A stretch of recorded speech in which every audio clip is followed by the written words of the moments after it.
Hello, my name is Scott Leopold with Cooperative Strategies, and I will be taking you through the boundary change process, along with a series of elementary options for the city schools of Decatur.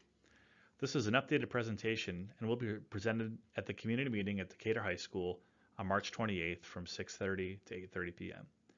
Please note that the options in this presentation have been updated since the original January presentation.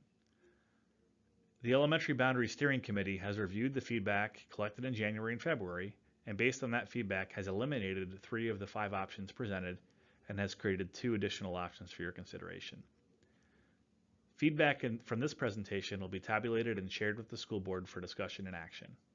This presentation is about 25 minutes long and is identical to the presentation that will be given at Decatur High School on March 28th. At the end of this video, there will be a survey link for you to provide your feedback. All of the maps and tables from this presentation are also posted on the project website. So if you cannot see something clearly in this video, please utilize those resources. And also feel free to pause this video at any time to get a better look at any of the maps or data. This has been a collaborative process with lots of input from district staff and community volunteers. I would like to recognize some key personnel that helped us along the way. Dr. David Duty is the superintendent of the city schools of Decatur and has been a great resource for providing guidance along the way relative to the GO bond process and the overall vision of the school district. Again, I am Scott Leopold with Cooperative Strategies. Our firm was contracted to facilitate this process and also provide national experience and best practices. Karen Daniel Hamburg, also with Cooperative Strategies, has helped to facilitate the process. Courtney Burnett is the Director of Community and Government Relations for the district, and she has also been integral in the process by providing information to the public, answering any questions that anybody has had throughout the process. Lastly, we have the steering committee. This has been a great group of parent volunteers and other community members and even some district staff that has really provided great local insight throughout the process. As we continue on, you will see the impact of the committee in this process. I want to start off by addressing some misconceptions that may be out there, and hopefully relieve any anxiety that you have building up to this presentation.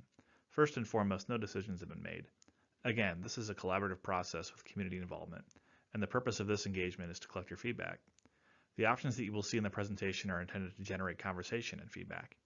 If you don't like any of the options, tell us. If there is a change you would like to have considered, tell us. This is truly an open and transparent process.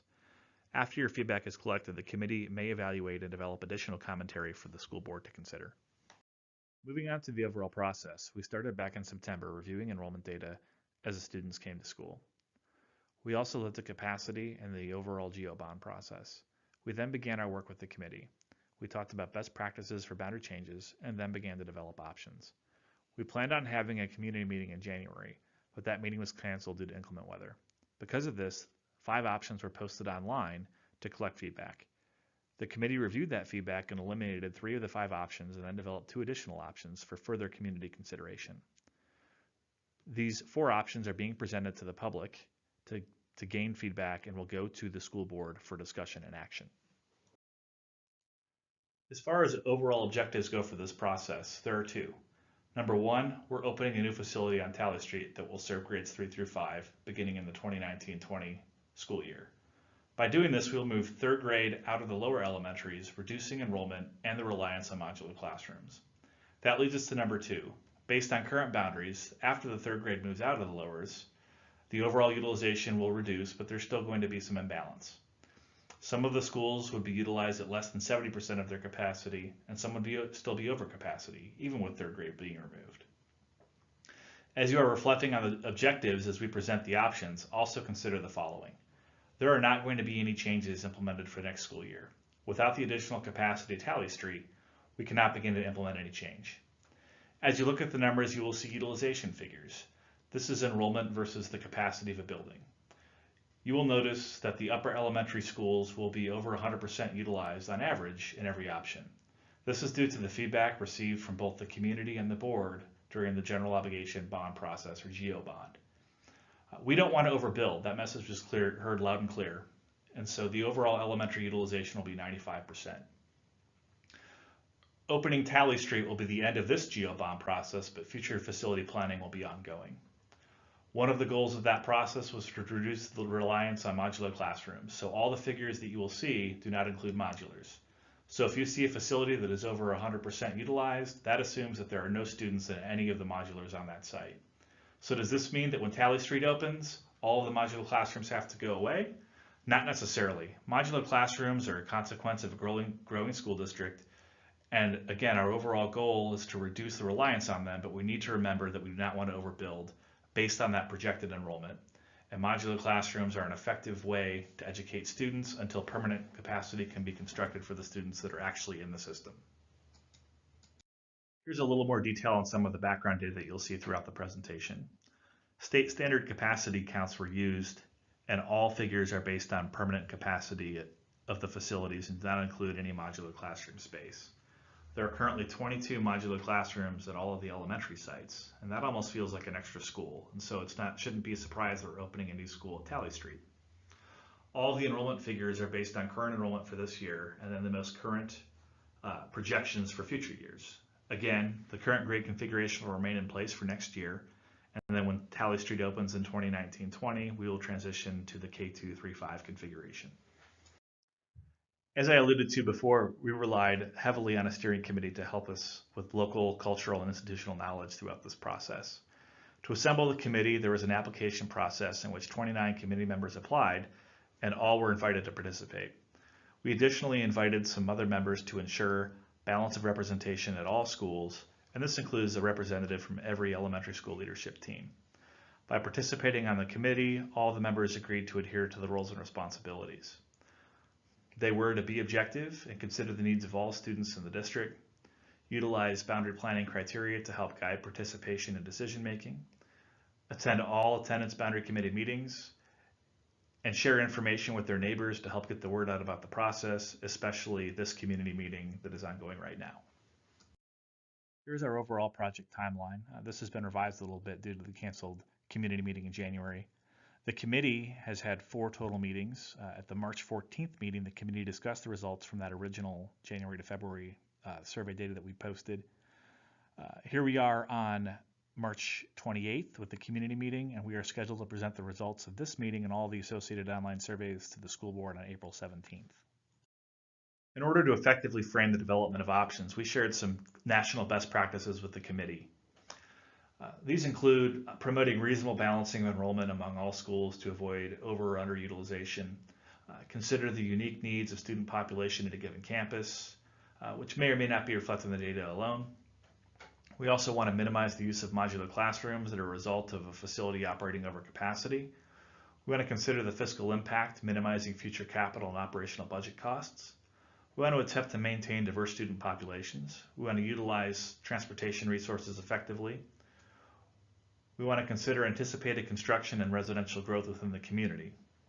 The committee also felt that walkability and neighborhood cohesion was very important, and you'll see that prominently in the benefits and challenges for each option. These are utilized as general guidelines for the development of options, and you will see that there are trade-offs between these items as we work through the options. This is an example of one of the tools that the committee had at their disposal. With the help of the committee, we divided the district up into about 45 or 50 different puzzle pieces or planning units.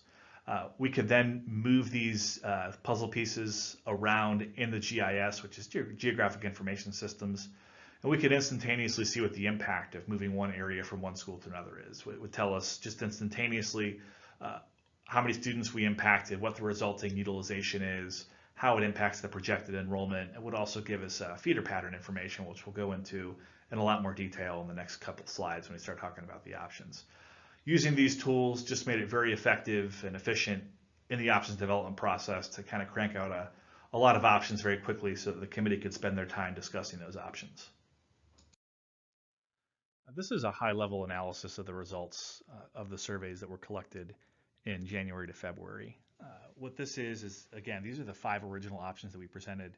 This data was presented to the committee on March 14th, and the committee evaluated this data.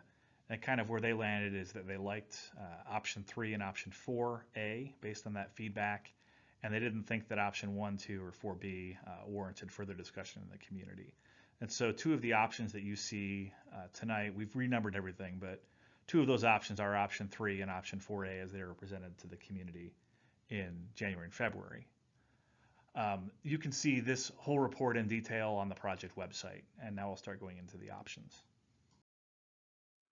Before I go into the option, let me emphasize that there is no preferred option. The order in which the options are presented does not indicate any priority or ranking or favor of the options by the committee. These options are intended for discussion and to generate feedback. Just as a reminder, 2 of the 4 options that I'm about to present are from the original group of 5 options that we posted in January, and 2 of them are new options based on community feedback and committee discussion. The board will review feedback from this meeting and will have discussion and take action in April. Before we get into the actual options, I want to look at the current boundaries so that you can understand how all of these option sheets will work. The map on the left illustrates the current lower elementary boundaries. Westchester is denoted by a red shade, Claremont in yellow, Glenwood in purple, Oakhurst in blue, and Winona Park in green. The table to the right shows all the data related to the facilities. So we show our current capacity, current enrollment, projected enrollment for 2018-19, and then 19-20 and 2020-21. The utilization calculates the enrollment versus the capacity, and the capacity does not include any mobile learning cottages or modular classrooms. The utilization is shaded to denote what level of utilization is. And so currently we have some facilities that are projected to be under 85% utilized in 2019-20, and those are denoted by blue. Facilities that are utilized at 85 to 95% are in green, 95 to 115% are in gold, and above 115% is red. So looking at this is our current state, and this reflects what our utilization would be if we did not have the capacity for Tally coming online. And so the way this works is this is our current grade configuration here of a K3-4-5, and then K3-4-5 again in 18-19, and then it switches in 19-20 to the K2-3-5. And so you'll see the utilization at all of the lower elementaries drops, and the utilization at the upper elementary or FAVE increases dramatically. And so this shows our need for that additional facility at Tally Street. Last thing to look at on this chart is the feeder pattern, and this just illustrates visually how the schools will feed from lower to upper elementary schools. So in this case, it's very simple. Every single elementary school feeds into FAVE, and as we look at some of the options, you'll see that we start to have some splits between FAVE and Tally Street. I'll go into that in a little bit more detail later. One of the inherent challenges that we faced throughout this process was that we did have some excess capacity at the lower elementary level, but it was all located north of the train tracks. And the overutilized schools were all located south of the train tracks. Due to the difficulty of crossing the tracks, this kind of created some issues, especially since our current boundaries align with the tracks. Some of the options that you're going to see are going to take some areas that are south of the tracks and assign them to schools in the north.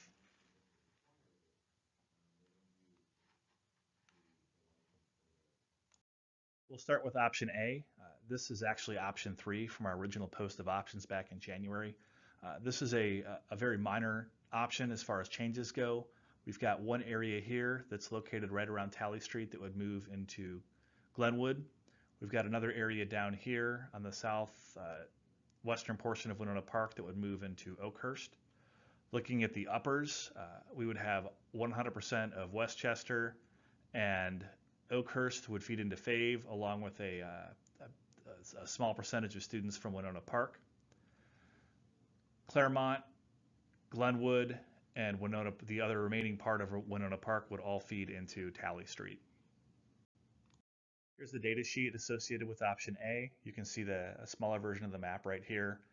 Our proposed feeder pattern. So you can see again that Claremont and Glenwood will feed 100% into Tally Street. 76% of Winona Park would feed into Tally Street, while the other 24% feeds into FAVE, along with 100% of Westchester and 100% of Oakhurst. Looking at the data sheet here, you can see the changes in utilization compared to the current state are a little different. We do have a little bit less utilization at Winona Park because we're moving some students from Winona Park into Glenwood. Looking at the upper elementaries, again, our overall utilization, the best it's going to get to in 2020-21 is 112%. And so we're 105% utilized at FAVE and 118% utilized at Tally Street. Looking at the benefits and challenges for this area, we're only impacting 3% of the students at the lower elementary level. We maintain walkability for most families. We maximize walkability at the upper level. Some of the challenges that we have a feeder split of 24 and 76% at Winona Park. Claremont is still underutilized because we haven't added any more students to it. Oakhurst is still overutilized, and then the utilization is a little bit imbalanced at the upper elementary level. This chart over here shows walkability for the schools. You can see that the percentage of students that would live within 1 mile of all the facilities. Moving on to option B, this is again our previous option 4A from our January post. In this particular scenario, all of the lower elementary boundaries stay completely as is. The only changes, of course, would be establishing the boundary for Talley Street. You can see in this map, all of Westchester would feed into Fave, along with all of Oakhurst, and then we'd have a split up here at Claremont. I think it's about 45% would go to Oakhurst and 55%, the remaining part over here would go to Talley, along with 100% of Glenwood and all of Winona Park. Here's our data sheet associated with option B. Again, feeder pattern up here, you can see that Claremont, 55% to Talley Street, 45% to Fave, and then Glenwood and Winona Park feed 100% to Talley Street, and Oakhurst and Westchester feed 100% to Fave. Looking at our overall utilization here in our data sheet, it's going to be for the lowers just as it is today. So 71% at Claremont, 87% at Glenwood, 108% at Oakhurst, 97% at Westchester, 106% at Winona Park for an overall utilization of 94%. Looking at our uppers, again, the best that we're going to get to average is 112%. And so in this particular scenario, we're at 115% at Fave, 109% at Talley Street. Looking at our benefits and challenges, this does not move any students at the lower elementary level. We maintain walkability at the lower elementary level, and our upper elementary utilizations are balanced. Some of the challenges that we have here, we do have a feeder split at Claremont, 45-55%, which is pretty close to a 50-50 split.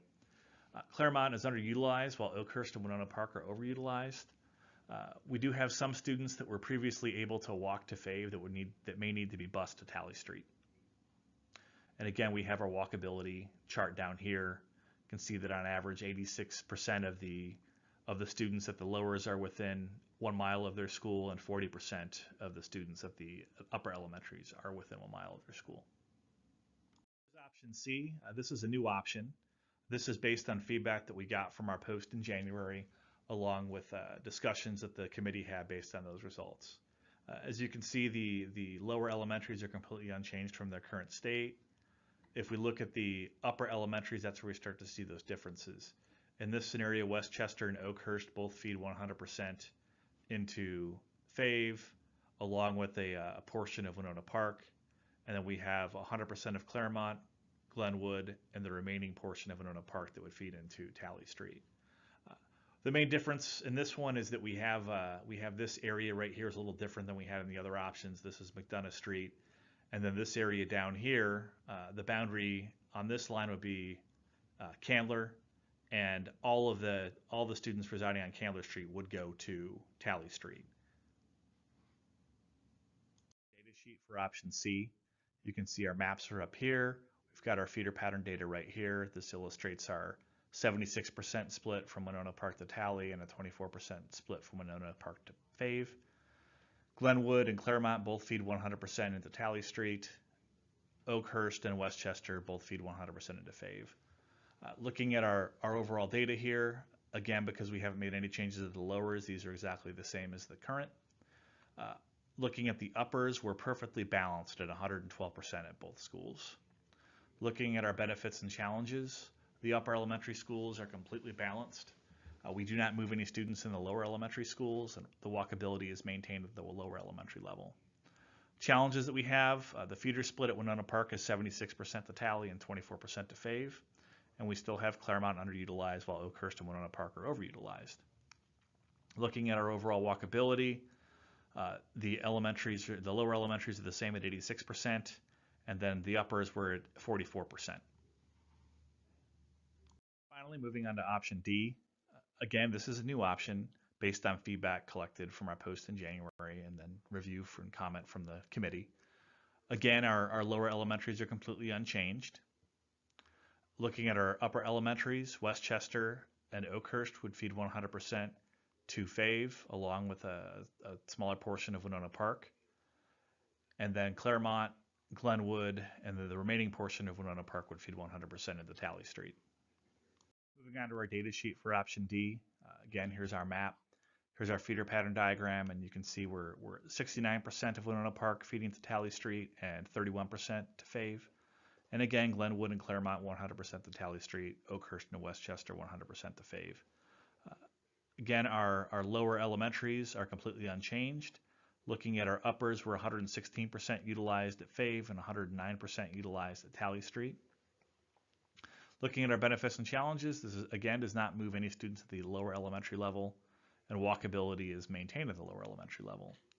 Our challenges, we've got our feeder split at Winona Park, 69% to Tally Street and 31% to Fave, and we do have Claremont underutilized, while Oakhurst and Winona Park are still overutilized. Looking at our walkability, we average again that 86% at the lowers and 43% within 1 mile of the uppers.